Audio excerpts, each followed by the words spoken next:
ठीक है। WIT trade सारे वो हो जाते हैं। तो जब भी मैं बोलूँ HIT ट्रेड, आप समझ जाओ इंट्राडे की बात हो रही है। DIT ट्रेड की बात करो, समझ जाओ स्विंग ट्रेड की बात हो रही है। WIT ट्रेड की बात हो तो अगेन आप समझ जाओ कि WIT ट्रेड कैटेगरी भी आपकी स्विंग के अंदर ही आती है। ठीक है। यानी कि आज लिया और कुछ दिनों बाद हम निकाल देंगे। अगर हम 45 मीन्स, 45 मीन्स, हाँ 45, 45। हाँ रुल्ला मान जी 45। ठीक है। और जहां मैं बात करता हूँ आपका लास्ट ट्रेड कैटेगरी, उसका नाम है आपका MIT ट्रेड। MIT मतलब हो गया आपका मंथली इनकम ट्रेड। यानी कि वो ट्रेड जो 1 महीने से लेके 4 महीने 5 महीने तक चलते हैं। ठीक है। उसे भी हम मंथली इनकम ट्रेड बोलते हैं। और मंथली इनकम ट्रेड जो होता है उसे हम बोलते हैं शॉर्ट टर्म इन्वेस्टमेंट। ठीक है। और कैसे पिक करी जाती है ये चीजें सब बताऊंगा आपको मैं। बहुत अच्छा है ये, बिना रिस्क के भी करी जा सकती है चीजें।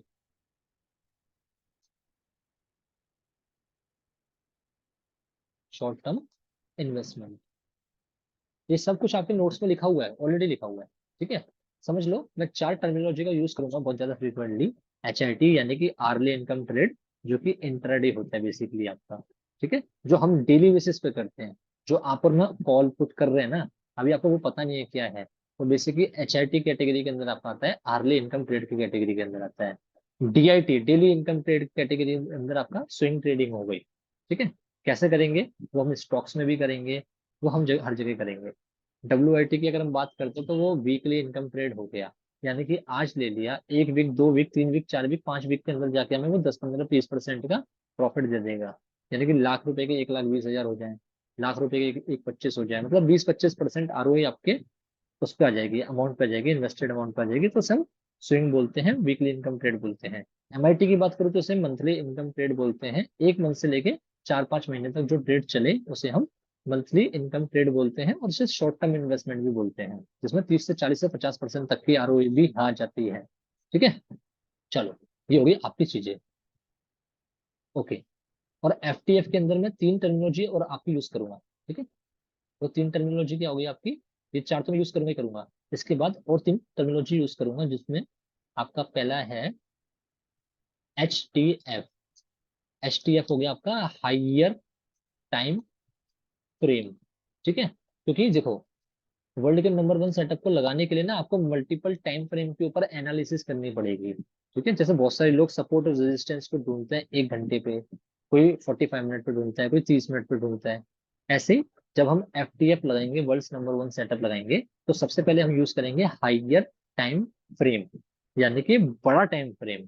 और बड़े टाइम फ्रेम के अंदर हम जनरली 2 टाइम फ्रेम यूज करेंगे, 75 मिनट और आपका 125 मिनट।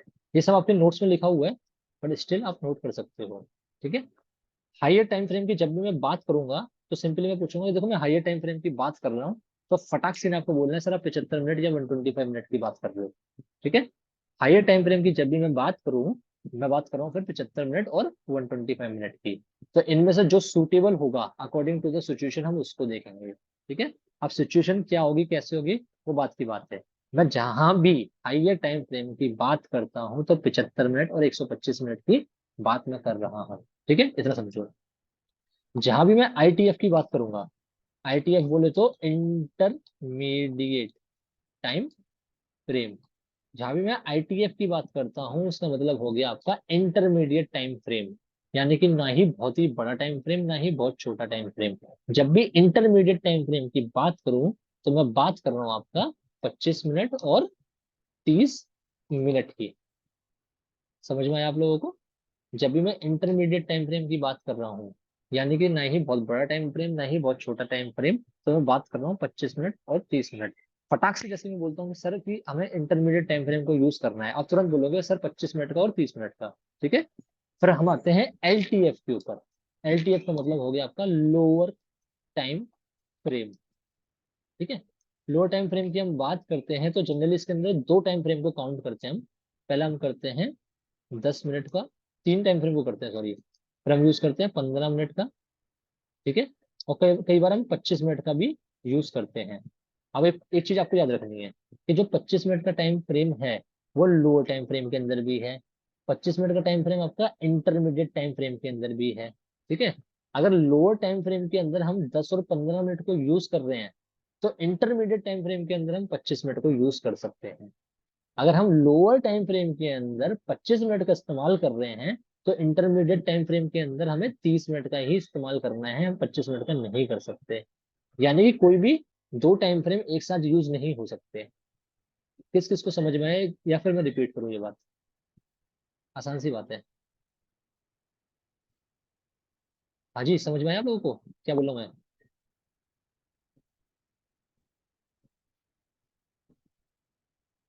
चलो सुरेंद्र जी, मैं रिपीट कर देता हूँ, कोई दिक्कत वाली बात नहीं है। मैंने आपको तीन टर्मिनोलॉजी और बताई है आपको यहाँ पे। Higher time frame, intermediate time frame और lower time frame. Higher time frame की बात करनी है करेंगे, या हाइयर टाइम फ्रेम की अगर मैं आपसे बात करता हूँ, तो फटाक से ना आपको बोलना है 75 मिनट और 125 मिनट। ठीक है जी। अगर मैं इंटरमीडिएट टाइम फ्रेम की बात कर रहा हूँ, यानी कि ना ही बहुत बड़ा टाइम फ्रेम ना ही बहुत छोटा टाइम फ्रेम, तो तुरंत आपको बोलना है 25 मिनट और 30 मिनट। ठीक है। जैसे मैं लोअर टाइम फ्रेम की बात कर रहा हूँ, नाम से पता चल रहा है लोअर टाइम फ्रेम यानी कि छोटा टाइम फ्रेम। छोटे टाइम फ्रेम की बात कर रहा हूँ, तो आप तीन टाइम फ्रेम ध्यान रखेंगे, 10 मिनट, 15 मिनट एंड 25 मिनट। ठीक है। और एक चीज और याद रखेंगे कि इंटरमीडिएट टाइम फ्रेम और लोअर टाइम फ्रेम के अंदर 25 मिनट रिपीट हो रहा है, तो लोअर टाइम फ्रेम को हम पहले यूज करेंगे। अगर लोअर टाइम फ्रेम के अंदर हमारा 10 और 15 मिनट से काम हो जाता है, तो हम 25 को यूज नहीं करेंगे, तो फिर हम 25 इंटरमीडिएट टाइम फ्रेम के अंदर यूज करेंगे। अगर लोअर टाइम फ्रेम के अंदर हम according to the situation 25 minute को यूज कर लेते हैं, तो इंटरमीडिएट टाइम फ्रेम के अंदर हम 25 मिनट को यूज ना करके 30 मिनट को यूज करेंगे। मतलब सेम टाइम फ्रेम रिपीट नहीं होगा। बस ये कहना चाहता हूँ आपसे। ठीक है जी। अब आ गया होगा। तो ये आपकी कुछ बेसिक टर्मिनोलॉजी है जो आपको याद रखनी पड़ेगी। ठीक है। इसके बाद दो तीन टर्मिनोलॉजी और है, मतलब सीखते रहो बस आप लोग। ठीक है। अब बहुत इंपॉर्टेंट टर्मिनोलॉजी आपको बताने जा रहा हूँ, यहाँ से सारा खेल स्टार्ट होने वाला है आपका। ठीक। चलो।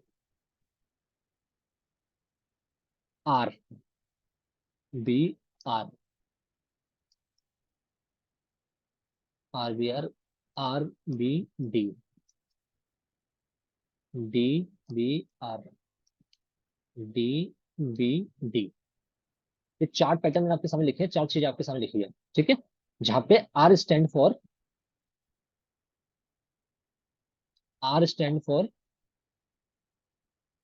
Rally,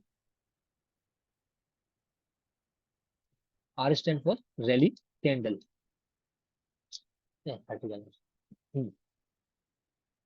R stand for rally candle. ठीक है। D stand for days candles. ठीक है। D stand for drop candle. ठीक है। जहां भी मैं आर बोलूंगा तो समझ जाओ रैली कैंडल की बात कर रहा हूँ, जहां भी मैं बी बोलूंगा तो समझ जाओ मैं बेस कैंडल्स की बात कर रहा हूँ, जहां भी मैं डी बोलता हूँ तो समझ जाओ ड्रॉप कैंडल की बात कर रहा हूँ। ठीक है। रैली कैंडल का मतलब जो हमें बड़ी ग्रीन कैंडल दिखेगी, इंस्टीट्यूशनल कैंडल दिखेगी बड़ी ग्रीन कैंडल, उसको हम रैली कैंडल बोलेंगे। ठीक है। ड्रॉप कैंडल कौन सी होगी? जो बड़ी रेड कैंडल हमें दिखेगी इंस्टीट्यूशन की, उसे हम ड्रॉप कैंडल बोलेंगे। बेस कैंडल कौन सी है? बेस कैंडल वो है जो कि हमें कंफ्यूज्ड कैंडल दिखेंगी। ठीक है। कंफ्यूज कैंडल का मतलब छोटी सी बॉडी, ऊपर नीचे विक, यानी कि जो रिटेल ट्रेडर कैंडल होगी उसे हम बेस कैंडल्स बोलेंगे। ठीक है। अब मार्केट के अंदर एक फिनोमेना आता है बैलेंसिंग और इम्बैलेंसिंग। समझना क्या बताने की कोशिश कर रहा हूँ। चलो पूछ लेते हैं क्या बोलिए। सुरेंद्र जी डोजी बोल सकते हैं। हाँ। ठीक है। सिंपल सा बस अभी इतना समझो कि मार्केट के अंदर जो भी बहुत बड़ी रेड कैंडल होगी उसे आप और मैं ड्रॉप कैंडल बोलने वाले हैं सर। मार्केट के अंदर जो बहुत बड़ी ग्रीन कैंडल होगी उसे हम रैली कैंडल बोलने वाले हैं। और जो भी छोटी छोटी कैंडल होंगी, रिटेल ट्रेडर वाली कैंडल होंगी, उसे हम बेस कैंडल्स बोलेंगे। ठीक है। उसे हम क्या बोलेंगे? बेस कैंडल्स बोलेंगे। अब समझो क्या क्या कहने की कोशिश कर रहा हूँ मैं आपका।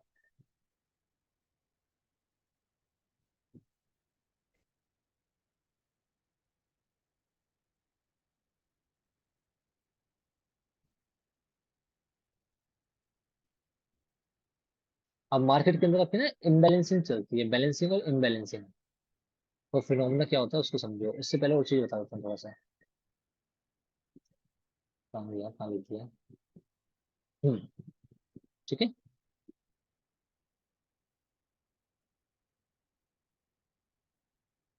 हम्म। चलो, और चीज बताते हैं। अब कुछ डायग्राम बता रहा हूँ, बना रहा हूँ आपके सामने, अब बताना ये क्या है, कैसे है। इससे बनाओ, इससे सामने आएगा।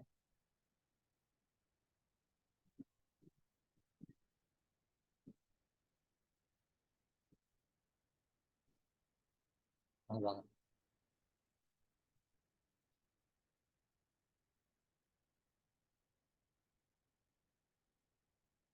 ठीक है, ये 30 नंबर बन गया। चलो, ये ड्रॉप कैंडल है। लाइन चार्ट से समझो, ये आपकी एक बड़ी ड्रॉप कैंडल है, और ये भी आपकी एक बड़ी ड्रॉप कैंडल है, और ये आपकी बैलेंसिंग है। ठीक है। तो इस वाले पैटर्न को हम क्या बोल सकते हैं इन चारों में से? कौन बताएगा? लाइन चार्ट में समझा रहा हूँ थोड़ा, वैसे वाले चार्ट में समझाऊंगा। क्या बोल सकते हैं? डीबीडी। बहुत बढ़िया। ये आपकी ड्रॉप कैंडल है, ये भी आपकी ड्रॉप कैंडल है, और ये आपकी नंबर ऑफ बेस कैंडल्स हैं। तो इस वाले पैटर्न को हम बोलेंगे ड्रॉप बेस ड्रॉप, यानी कि it's a fourth type of pattern which is drop base drop. ठीक है। जिससे पूछूंगा वही बता देगा। ड्रॉप बेस ड्रॉप, बहुत बढ़िया सुरेंद्र जी, बहुत बढ़िया सुरेंद्र जी। ठीक है। चलो, लाइन चार्ट से इसलिए समझा रहा हूँ ताकि आपको रियल चार्ट में फिर समझ आना स्टार्ट हो जाए। ये मेरी खुद की क्रिएशन है, मैं कुछ पढ़ के या वैसे नहीं बता रहा हूँ आपको।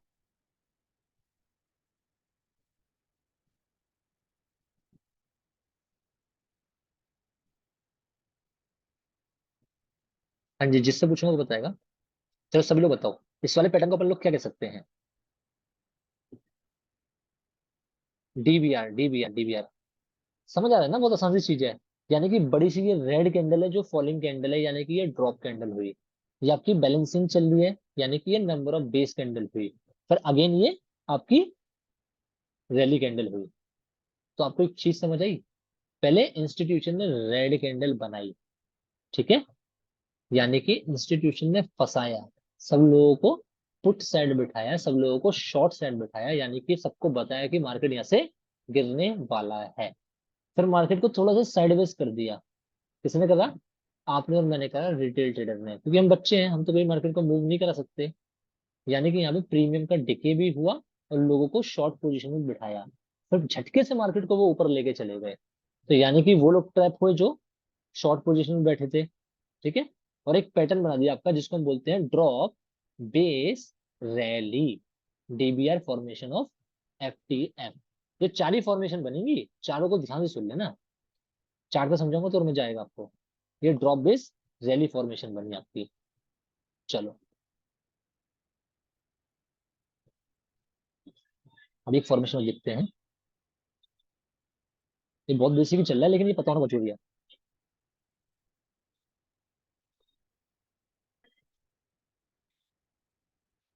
ये क्या आ गया? हम्म, कसने बड़ा मुश्किल से चल रहा है। ये क्या फॉर्मेशन हुई? Rally based drop. बहुत बढ़िया, बहुत बढ़िया, सबको समझ आ रहा है। चलो, और लास्ट वाली फॉर्मेशन हम कैसे बनाएंगे? सभी को समझ आ गया होगा। आपकी एक रैली कैंडल है, ये आपकी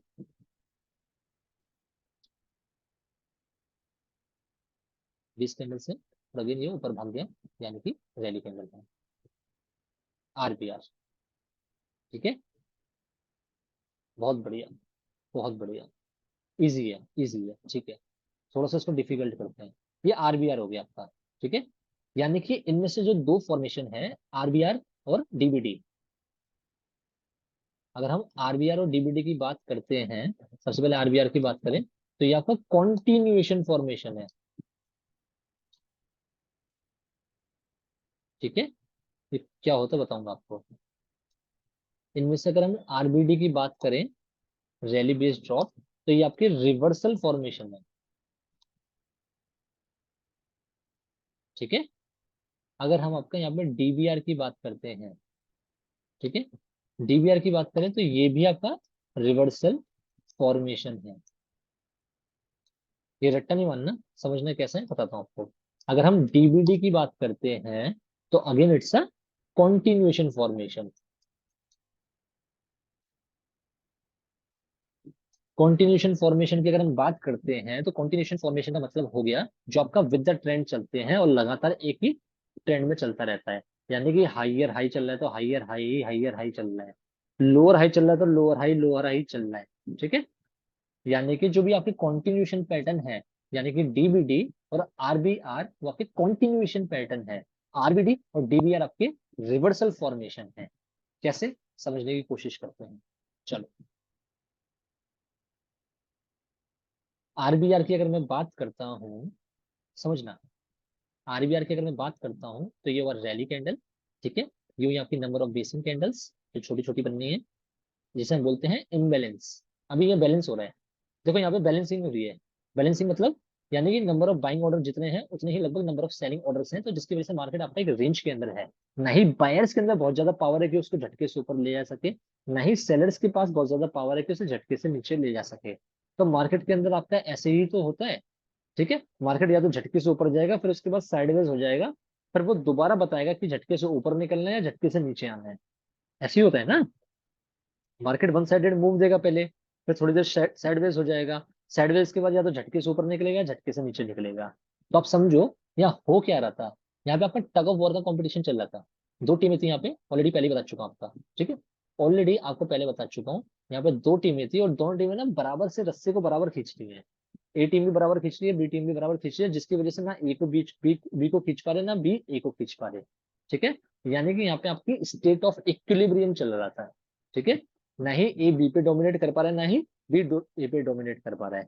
जैसे ही कोई एक पे डोमिनेट करेगा तो या तो मार्केट वन साइडेड आपका ऊपर निकलेगा झटके से। ठीक है। अगर झटके से निकलता है ऊपर की तरफ, कोई भी डोमिनेट करे ऐसे कैसी मजा है, अपने को फॉर्मेशन समझना चाहिए। झटके से ऊपर की तरफ निकलता है तो ये फॉर्मेशन अपनी रैली बेस रैली फॉर्मेशन हो गई। ठीक है। अब यहाँ पे ना आपका एक जोन बन जाएगा बेस कैंडल्स पे। बहुत आसान तरीके से समझा रहा हूँ। ये बेस कैंडल्स पे आपका एक जोन बन जाएगा, और प्राइस जैसे ही लटक मटक के भटक भटक के दोबारा जोन में आता है तो वन साइड आपका भागेगा ऊपर की तरफ। So this is continuation formation. ये एक ऐसा जोन बना जिसकी वजह से प्राइस जब उस पे आता है तो वो दोबारा से ट्रेंड को कंटिन्यू करता है, series of higher rise and higher loss को कंटिन्यू करता है, चाहे सीरीज ऑफ लोअर हाई हो लोअर लो हो। समझ में आया क्या? थोड़ा बताया, अपने आप आ जाएगा। डिमांड एंड सप्लाई जोन का मैं बहुत आसान तरीका आपको बता रहा हूँ, बहुत आसान तरीका बता रहा हूँ, बहुत आसान तरीका। इसी से निकल के आएंगे demand and supply zone. Don't worry, मैंने कुछ भी नहीं कहा भैया, बहुत आसान सी बात करी। ये आपकी रैली कैंडल एक चली थी, मार्केट वन साइडेड ऊपर गया आपका भागते भागते, फिर भागने के बाद वो साइडवेज हो जाता है, यानी कि बैलेंसिंग चलने लग जाती है। ना ही बायर्स सेलर्स को डोमिनेट कर पाते हैं, ना ही सेलर्स बायर्स को डोमिनेट कर पाते हैं। यानी कि एक बड़े तूफान से पहले की शांति चल रही होती है। ठीक है ना। जैसा मैंने आपको बताया कि एक दूसरे को खींचने की कोशिश कर रहे हैं, बट अभी तक खींच नहीं पा रहे हैं। लेकिन झटके से एक मूवमेंट आता है और मार्केट आपका ऊपर निकल जाता है। ठीक है। अपने को बस बेसिक समझना है कि एक रैली बेस रैली फॉर्मेशन है, बस इतना समझो। ठीक है। रैली बेस रैली फॉर्मेशन बनने के बाद जो आपकी बेस कैंडल्स होती हैं वो मिलके आपका एक एरिया बनाती है, जिसे हम बोलते हैं एरिया ऑफ इंटरेस्ट। उस एरिया ऑफ इंटरेस्ट को आप और मैं मार्क करेंगे, और जैसे ही इस एरिया ऑफ इंटरेस्ट पे प्राइस दोबारा आता है भटकने के बाद, अभी तो यहाँ निकल गया, जब प्राइस भटकने के बाद दोबारा इस एरिया ऑफ इंटरेस्ट पे आएगा तो ये वन साइडेड मार्केट ऊपर लेके भागेगा। ठीक है। इतना अपने को समझना है। इसे ही हम प्राइस बेस इंपॉर्टेंट है, बहुत बढ़िया, यही मैं आपको बोलना चाहता हूँ, बेसिक कैंडल बहुत इंपॉर्टेंट है। अब देखो इसका लॉजिक समझने की कोशिश करूँ, आपको क्या समझाने की कोशिश कर रहा हूँ।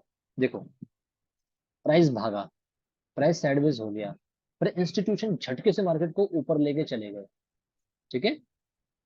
झटके से ऊपर लेके चले गए। मान के चलो इस वाले मूवमेंट के अंदर जिसमें वो मार्केट को झटके से ऊपर लेके जाते हैं, तो यहाँ पे मान के चलो 2000 करोड़ की बाइंग हुई है। ठीक है। लेकिन 2000 करोड़ की बाइंग के लिए 2000 करोड़ की सेलिंग भी तो चाहिए। अगर मुझे 2000 करोड़ का, मुझे तो नहीं खरीदना, इतना पैसा नहीं है, किसी को 2000 करोड़ का कुछ खरीदना है तो 2,000 करोड़ का कोई बेचने वाला भी तो होना चाहिए, ये समझे। अगर मैं मार्केट में जा रहा हूँ, मुझे 10 ब्रेड के पैकेट चाहिए, तो सामने वाले पे 10 ब्रेड के पैकेट होने चाहिए, ठीक है। ऐसा नहीं हो सकता कि उसके पास 10 ही ब्रेड के पैकेट है और मुझे 20 चाहिए हो। समझ रहे हो। आया सर। एक चीज और समझो, मैं क्या बताना चाह रहा हूँ आपको। अब मार्केट, चलो मैं मार्केट में जाता हूँ, मुझे चाहिए 20 ब्रेड के पैकेट, लेकिन मार्केट वाले पे सिर्फ 10 ही ब्रेड के पैकेट हैं। मार्केट वाले पे सिर्फ 10 ही ब्रेड के पैकेट हैं। तो मेरे पे कितने ब्रेड के पैकेट शॉर्ट हो गए, कितने शॉर्ट हो गए? 10 शॉर्ट हो गए, ठीक है। कहने का मतलब ये है मेरे भाइयों और बहनों, अगर इंस्टीट्यूशन ने यहाँ पे 2,000 करोड़ की बाइंग करी है, तो इस बात की गारंटी मैं आपको दे रहा हूँ कि यहाँ पे 2,000 करोड़ की सेलिंग नहीं हुई होगी, इतने सारे सेलिंग ऑर्डर नहीं होंगे। अगर मैं मार्केट के अंदर, कोई भी इंस्टीट्यूशन मार्केट के अंदर 2,000 करोड़ रुपए एक बार में डाल रहा है, तो 2,000 करोड़ के ऑर्डर उसके एग्जीक्यूट नहीं होंगे, क्योंकि 2,000 करोड़ के उसको सेलिंग ऑर्डर भी चाहिए सामने से। हो सकता है 500 करोड़ के मिल गए हो सकता है 700 करोड़ के मिल गए हो सकता है 1,000 करोड़ के मिल गए हो, लेकिन स्टिल अभी भी 1,000 करोड़ के यहाँ पे कुछ पेंडिंग ऑर्डर पड़े हुए हैं। वो कब ट्रिगर होंगे, वो कब एग्जीक्यूट होंगे? जब इस लेवल पर मार्केट दोबारा आएगा यार। और जैसे ही मार्केट यहाँ पे दोबारा आता है 200-300 करोड़ की सेलिंग लेके, लेकिन जो यहाँ पे पेंडिंग ऑर्डर पड़े हैं वो कम से कम 1,000, 1,200, 2,000 करोड़ के पड़े हैं, तो जिसकी वजह से डिमांड बहुत ज्यादा हो जाती है, और सप्लाई 200-300 करोड़ की है, डिमांड है 2,000 करोड़ की, झटके से मार्केट को ऊपर लेके जाते हैं। समझ में आया क्या? क्या मैंने बताया आपको समझ में आया? लॉजिक समझ में आया? हाँ हाँ। लग रहा है एक्साइटमेंट लेवल बढ़ गया थोड़ा सा आप लोगों का। तो झटके से मार्केट पता है क्यों ऊपर जाता है? झटके से मार्केट इसलिए ही ऊपर जाता है कि जो पेंडिंग ऑर्डर्स हैं वो तो पड़े हैं भैया 1,000 करोड़ के, ठीक है। लेकिन जो सेलिंग आई है, मार्केट नीचे आ रहा है, वो 200-300 करोड़ से आ रहा है। जब 200-300 करोड़ के ऑर्डर घट घट घट घट घट घट सारे एग्जीक्यूट हो जाते हैं, फिर जब भी सेलिंग ऑर्डर नहीं बचते, सिर्फ बाइंग ऑर्डर बचते हैं, तो यानी कि डिमांड एब्रप्टली इंक्रीज होती है और सप्लाई है नहीं, तो प्राइस ऊपर जाएगा कि नहीं जाएगा? जाएगा ना, जाएगा ना। थोड़ा थोड़ा आया, थोड़ा थोड़ा आया, आया, आया, आया, आएगा आएगा, आराम से आएगा। बोल तो रहा हूँ, दिस इज द थिंग जिसमें मैं सबसे ज्यादा टाइम दूंगा, और ऐसा कोई भी व्यक्ति नहीं होगा जिसको ये चीज समझ में नहीं आएगी।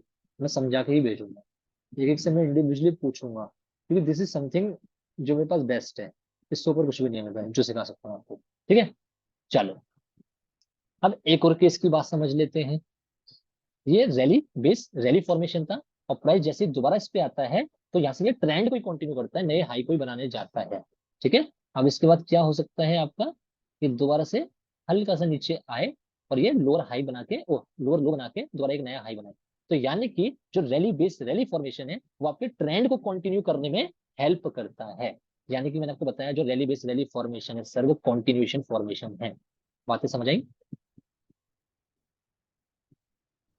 हाँ जी। आई आई आई, गॉट इट गॉट इट, क्या होता है? बहुत बढ़िया, बहुत बढ़िया। चलो, अब देखो, ऐसा भी हो सकता था, चीज समझने की कोशिश करना क्या बोल रहा हूँ आप लोगों को। अब ऐसा भी हो सकता था, पहले तो हमने मान लिया कि एक टीम जीत गई, ठीक है, लेकिन ऐसा भी तो हो सकता था कि देखो रिजल्ट हमारे हाथ में नहीं है, मार्केट वन साइडेड ऊपर भागा, भागने के बाद फिर से बैलेंसिंग स्टार्ट हो गई थी, मतलब बैलेंसिंग स्टार्ट हो गई थी, और इस बार झटके से प्राइस नीचे आ जाता है। ऐसा भी तो हो सकता था, पहले केस के अंदर हमने कंसिडर करा प्राइस आपका ऊपर भाग गया, इस केस के अंदर हमने कंसिडर कर लिया प्राइस झटके से नीचे आ गया। अगर ऐसा केस होता है, ये कौन सी फॉर्मेशन होती है बताओ? हाँ जी, कौन सी फॉर्मेशन होती है? RBD, simple. जबर वो सब आगे की बात है, इतना समझो, अभी समझो जो मैं समझा रहा हूँ। आरबीडी, ठीक है ना, ये आरबीडी फॉर्मेशन हुई ना, समझ आया ना सभी लोगों को? चलो, ये आपकी रैली, ये सारी बेस कैंडल, और ये ड्रॉप फॉर्मेशन, यानी कि ये हुई आपकी आरबीडी, रिवर्सल फॉर्मेशन। बहुत बढ़िया रूल मानी जी, मैं यही समझाना चाहता हूँ आपको। यानी कि जैसे ये फॉर्मेशन बनेगी, फिर जो आपकी बेस कैंडल है, अगेन उससे एक जोन बनेगा, ये आपका एक जोन बन गया, ठीक है। और प्राइस कभी भी भटकते भटकते भटकते भटकते इस जोन पे वापसी आता है। प्राइस मजे ले रहा है, कभी नीचे कभी ऊपर, कभी नीचे कभी ऊपर, कुछ भी कर रहा है, लेकिन भटकते भटकते जैसे इस जोन पे दोबारा आएगा, आने के बाद अब की बार नंबर ऑफ सेलिंग ऑर्डर इसमें बहुत ज्यादा होंगे। यानी कि नंबर ऑफ सेलिंग ऑर्डर होंगे लगभग 2000 3000 करोड़ के। क्योंकि नंबर ऑफ सेलिंग ऑर्डर, उस लॉजिक को भी समझ लो। झटके से मार्केट ऊपर गया, यहाँ पे बैलेंसिंग हुई, बी टीम जीती, और झटके से मार्केट में 2000 3000 करोड़ की सेलिंग आ गई, यानी कि इंस्टीट्यूशन झटके से मार्केट को नीचे लेके आ गए, तभी तो ये ड्रॉप कैंडल बनाए मेरे भाइयों, ठीक है। यानी कि मार्केट ने 2 3 हजार करोड़ की झटके की selling the. But it is quite obvious, मुझे 3000 करोड़ का कुछ बेचना है, तो 3000 करोड़ का कुछ खरीदने वाला भी तो होना चाहिए। एक ऑर्डर एग्जीक्यूट कब होता है? जब एक सेल भी हो और एक परचेज भी हो, एक बाय हो एक सेल हो, एक बाय हो एक सेल हो, यानी कि कोई चीज सेम बाय सेल होती है बराबर क्वांटिटी की, तो उसे हम एक एग्जीक्यूटेड ऑर्डर बोलते हैं।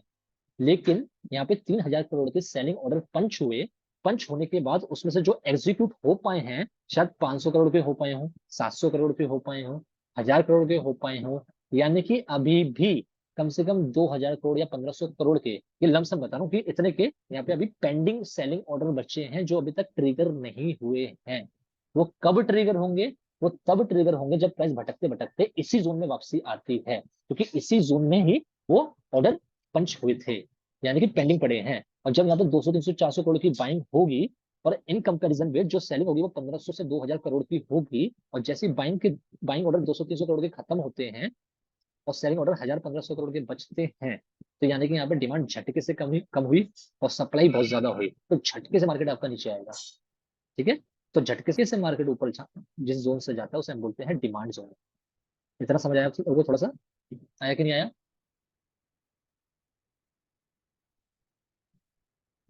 सेम रेट पे बाइंग सेलिंग तो होगा, वही चीज आया यार, बहुत बढ़िया बहुत बढ़िया बहुत बढ़िया वाली चीज।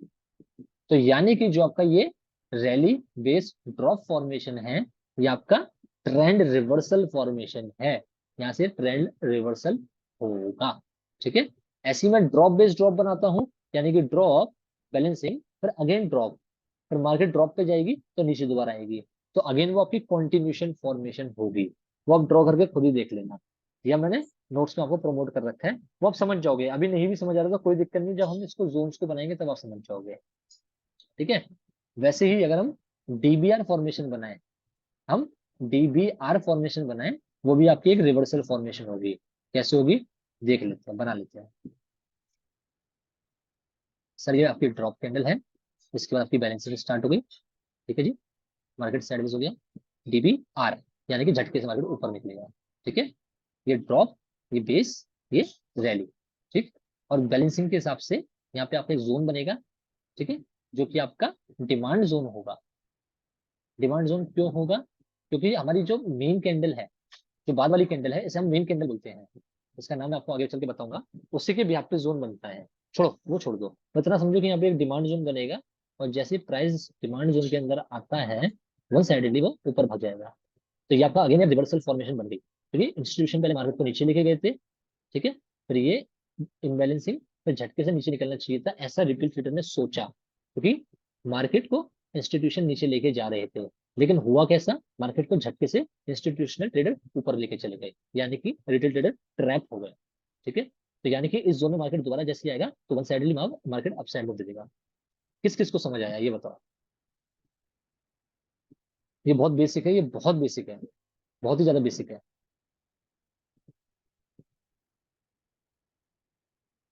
कुछ भी नहीं है, ये बहुत बेसिक है। समझ गए ना? हाँ ये बार मैं रिपीट कर देता हूँ, रिपीट कर देता हूँ, कोई दिक्कत नहीं। देखो, मैंने आपको एक ही चीज बोली, ये आपकी ड्रॉप फॉर्मेशन थी, ये आपकी बेसिंग कैंडल्स है, ठीक है। बेसिंग कैंडल्स के बाद ये अगेन एकदम रैली कैंडल आ गई, ठीक है। यानी कि नीचे ये डिमांड जोन बना, जैसे प्राइस दोबारा से इस फॉर्मेशन पे आएगा वो वन साइडेड ऊपर भाग जाएगा, ठीक है। लेकिन इंस्टीट्यूशन ने यहाँ पे लोगों को ट्रैप करा, पहले वो ड्रॉप कैंडल से मार्केट को नीचे लेके आते हैं, जिससे आपको और मेरे को, रिटेल ट्रेडर को, नए नए ट्रेडर को लगता है कि मार्केट नीचे जाएगा, और फिर बैलेंसिंग स्टार्ट हो जाती है, ठीक है। फिर वो झटके से मार्केट को ऊपर लेके चले जाते हैं। यानी कि जो लोग यहाँ पे देख के बैठे देखे मार्केट नीचे जा रहा है, तो वो लॉसेस में आ जाते हैं। लेकिन जब मार्केट ऊपर जाता है, ऊपर जाने के बाद यहाँ पे ऑर्डर ब्लॉक क्रिएट होता है। देखो इसी को ऑर्डर ब्लॉक बोलते हैं। ऑर्डर ब्लॉक इसी को ही कहते हैं कि यहाँ पे 2000 करोड़ के पेंडिंग ऑर्डर हैं, लेकिन जो अभी तक ट्रिगर हो पाए हैं वो सिर्फ 500 करोड़ के हो पाए हैं। तो यानी कि अब जो बचे वो 1500 करोड़ के आ, आपके ऑर्डर बचे जो अभी तक ट्रिगर नहीं हुए हैं, यानी कि ऑर्डर ब्लॉक पड़े हुए हैं। वो अनब्लॉक कब होंगे? जब इस जोन पे प्राइस दोबारा से आएगा। जैसे इस जोन पे प्राइस दोबारा से आता है तो वो ऑर्डर अनब्लॉक होना स्टार्ट हो जाते हैं। ठीक है। और जितने हो पाते हैं वो हो पाते हैं। फिर झटके से आपकी डिमांड एब्रप्टली बढ़ती है और वो मार्केट को वन साइडेड ऊपर लेके जाते हैं। ये चीज आ जाएगी समझ आपको, अभी परेशान मत हो, सब समझ आ जाएगा। कुछ भी मुश्किल नहीं है भाई, कुछ भी मुश्किल नहीं है, यार बताऊंगा तो पता चल जाएगा। अरुण लमानी जी, यहाँ पे 95% ट्रैपिंग नहीं होती। ठीक है। 5% 7% ट्रैपिंग भी होती है, क्योंकि इंस्टीट्यूशन भी 95% ही पैसा कमाते हैं, 5% टाइम वो भी गवाते हैं। बट मैं सच बताऊं ना, इससे ज्यादा एक्यूरेसी आपको कहीं नहीं मिलेगी। एक्यूरेसी छोड़ो, यहाँ पे जो आपको रिस्क टू रिवॉर्ड मिलेगा वो कम से कम 1:5, 1:7, 1:10 तक का मिलेगा। आज जो लास्ट में मूवमेंट आया वो डिमांड जोन से ही आया था। ठीक है। वो आपको दिखाऊंगा, जब डिमांड एंड सप्लाई जोन ढंग से ड्रॉ करके दिखाऊंगा तब आपको समझ आएगा। ठीक है। तो बस आप ये चीज चीज समझो कि जो आपकी फॉर्मेशन होती है डिमांड जोन और सप्लाई जोन की, वो चार ही फॉर्मेशन होती है। उनको बोलते हैं rally based rally, rally based drop, drop based rally, drop based drop. जिनमें से दो कॉन्टिन्यूशन फॉर्मेशन होती है और दो रिवर्सल फॉर्मेशन होती है। दैट्स इट, इतना समझो। आर मतलब रैली कैंडल, बेस मतलब तो बी मतलब बेस कैंडल, टी मतलब ड्रॉप कैंडल। तीन टाइम फ्रेम यूज करेंगे एफटीएफ के अंदर, जिसमें से एचटीएफ, आईटीएफ और एलटीएफ। हाइयर टाइम फ्रेम की बात करता हूँ तो 75 और 125 मिनट को यूज करेंगे। इंटरमीडिएट टाइम फ्रेम की बात करता हूँ तो 25 मिनट और 30 मिनट को यूज करेंगे। लोअर टाइम फ्रेम की बात करता हूँ तो उसमें हम 10, 15 और 25 मिनट को यूज करेंगे। अगर मैं इन चार टर्मिनोलॉजी की बात करता हूँ, H I T, D I D, W I T, M I T, यानी कि early income trade, daily income trade, weekly income trade, monthly income trade. ठीक है। एज ऑफ नाउ इतना आप लोगों को समझ आ जाना चाहिए, इससे ज्यादा भी आपको कुछ समझना नहीं है। ठीक है। अब ये मान लो कि एफटीएफ का ये बहुत बेसिक है, बेसिक है। बुलिश कैंडल बनना बहुत जरूरी है। कैसे बनेगी वो मैं बता दूंगा। बस अभी जो जो मैंने बताया उतना समझो। थोड़ा सा आगे चलने की कोशिश करोगे तो यहाँ भटक जाओगे, या थोड़ा सा आगे के डाउट पूछोगे तो और जल्दी भटक जाओगे। ठीक है ना। तो इसलिए मैं आपको कुछ